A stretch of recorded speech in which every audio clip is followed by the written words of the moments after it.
Currently, Harbinger has actually multiple builds that are played in PvP and World vs. World, and a lot of people actually don't know how to deal with them. Today, I want to answer this question. I'm Summer, and without much further ado, let's jump right in.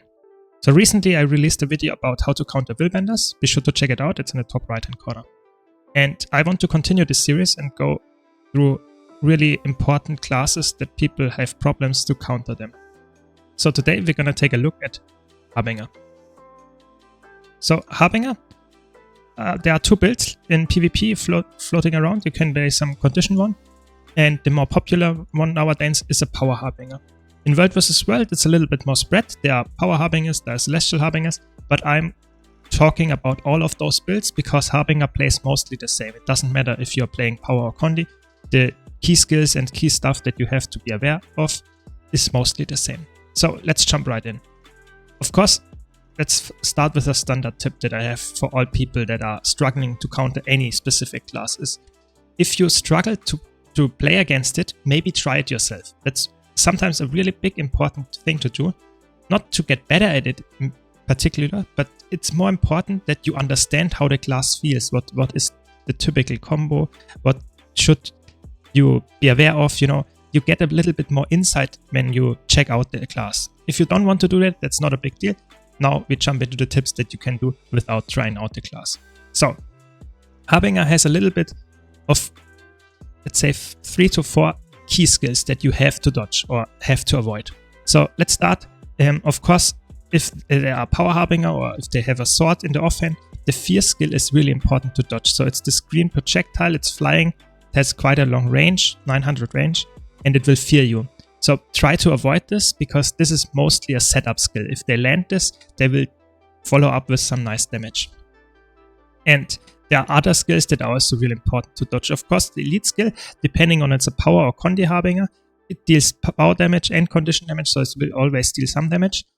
And if they use this, first try to avoid the skill itself, and then they have for the next 3 seconds, I think it's 5 seconds in World vs. World, all the boons. And that's really important that you try not to fight them while they have those boons, or try to be really defensive, or because otherwise you will probably lose the trade in this amount of time. So always think about when to engage and use your skills. So this is a really important one to be aware of.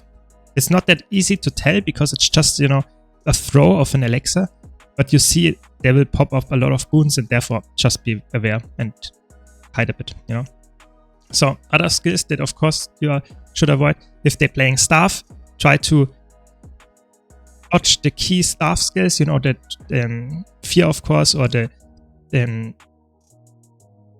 condition transfer. That might be important, but most of the Harbingers actually play with power, play with sword and spear. So spear is a little bit more melee engaged, so you have to be aware all the skills can deal damage, yeah.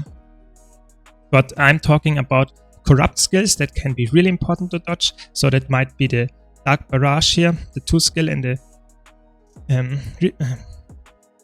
Harbinger Shroud. It's really important to dodge this because it mostly, if they run curses, will corrupt wounds. So it's really important that you don't get corrupted because that's a big deal of their damage.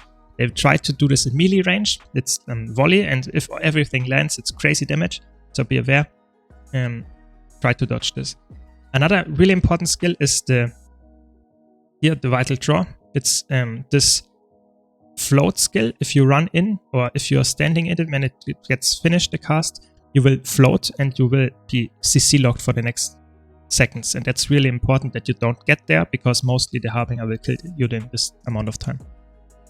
So those are the important skills, I would say, that you should dodge. There are different skills and setups, of course, but those are the really strong ones. Of course, in the Harbinger Shroud, there are more skills that are important. The 3 and the 4 skill can also deal a lot of damage, but they are way easier to tell where they land. You can avoid them very easily. But now to other important tips.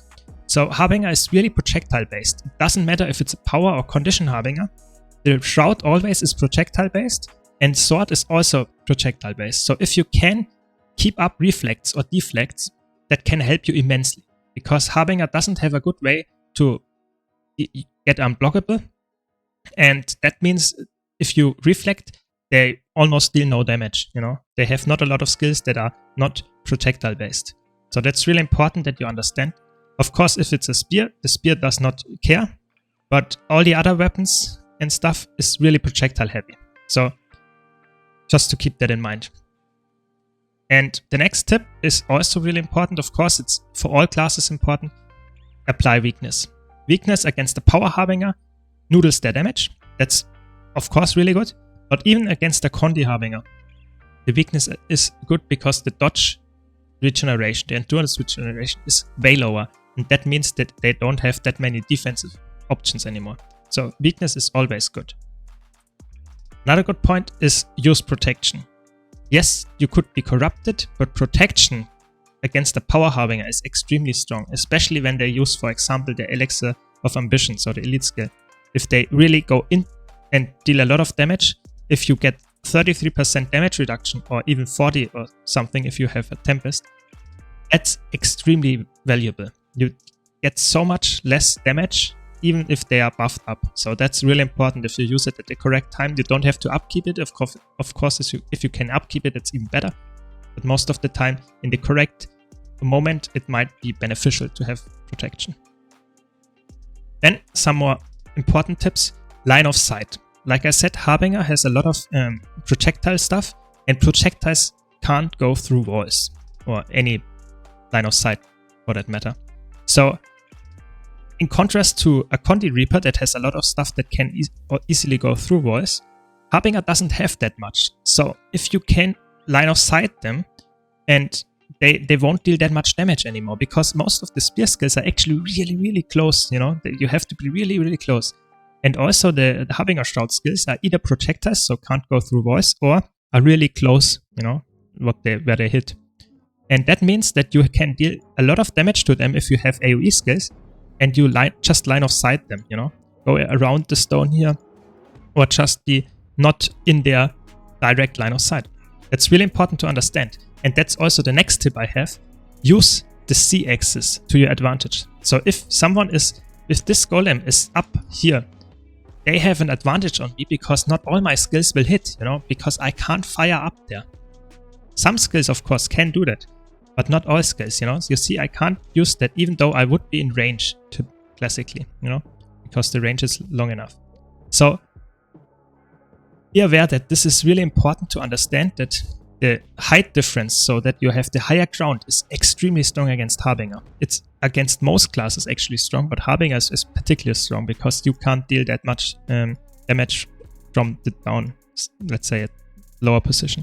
And that's so if you're in the higher position, you can free cast on them, while they have a bit of a problem to get to you with their skills. So that can be really beneficial. Of course, not every location has a higher position, but be aware that you should be in the higher position and not in the lower one.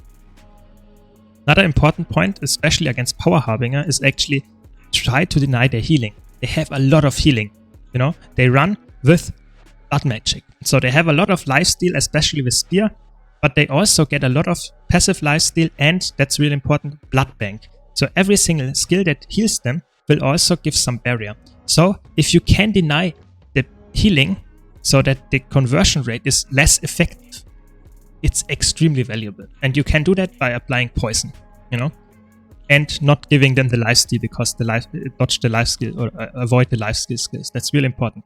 So if they have poison when they use their Elixir of Promise, the healing skill, they get way less value from it. And that's really important to understand, that if you apply poison in the key moments, of course you don't always know, but try to apply poison in the key moments when they heal, and you will get them to a way lower amount of just sustain they get. It's really important, especially on Power Harbingers.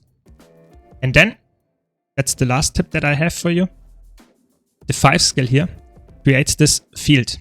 And this field pulses actually the float condition, or the float CC condition. It pulses it 3 times, and you can stun break it. So you can stun break, and then you can get out of it, even though you stand still in it. So the important thing here is to understand that if you stun break the first tick, the first pulse, you might be hit by the second pulse. How can you avoid that? If you stun break it and instantly dodge, you will avoid the second tick of the skill. So always try to use your stun break either at the end and dodge or just don't stand in the skill itself anyways, you know? So those two options are really important so that you don't get hit by the second pulse after your stun broke already, and that will just waste your stun break before because you don't get any value from it. So that's really important that you understand this distinction. So that you have to, it's not 1 CC, it's actually 3 CCs. So stun break and instantly dodge or teleport out of it. It's really important. So I hope you find this quick guide useful. If you did, be sure to leave a like. If you want to see more content like this, don't forget to subscribe. Thanks a lot for watching, and I hope to see you in the next video.